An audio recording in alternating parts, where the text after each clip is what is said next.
South Africans celebrate Women's Day today. Some activists and non-governmental organizations have raised questions about the value of the day amid high levels of gender-based violence in the country. Women's Month presents an opportunity for all South Africans to pause and consider the strides that are being made towards gender equality in all spheres of society.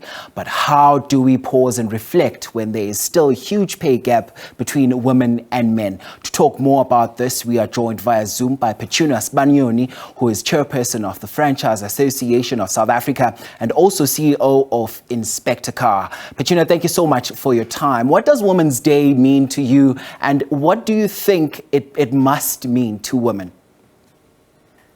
Thank you for having me, and happy Women's Day to all the women out there. And I think it should not just be only on Women's Month that we celebrate, but throughout the year, because as women, we bring in quite a lot of valuable skills instead of just making it an event that comes in on the 9th of August.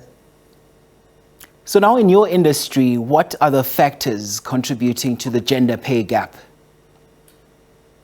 So in our industry, I would say about 2 years ago, we actually one of the founders of Women in Automotive.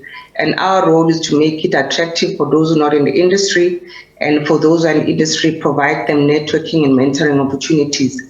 We did a survey with those ladies, and besides lack of advancement, the second biggest issue was the pay gap. And that's really because of discrimination. We are a society that acknowledges diversity, but we are not able to be inclusive.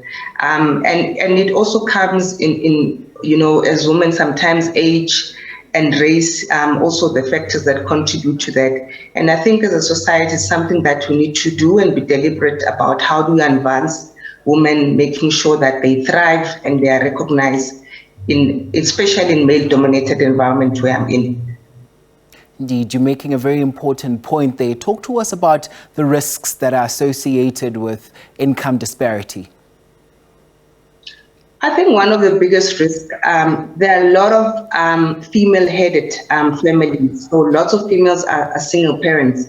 So if the wage gap is not breached, therefore women cannot thrive in the economic stability as same as their male counterparts, and not also being able to contribute towards the larger society, taking care of their kids, etc. as well. So for me, that's the biggest risk, that we are not having an equal level. In March this year, just before International Women's Day, they published an article that still says that despite the laws that we have in the country that sort of impedes this gender pay gap, we still have a median of about 23 to 35% of pay gaps. And that can't be right, but I think we need to learn from organizations that are deliberate. I can speak for myself, for the organization that I work for, in that there are strategies in place that allows women to flourish and also be recognized as equal counterparts.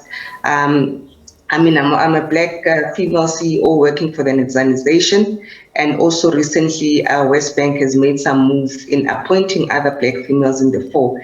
In fact, West Bank has been the top employer for 4 years in a row because of the diversity and inclusion programs that they've got. I think, you know, more companies need to be very deliberate about closing this gap.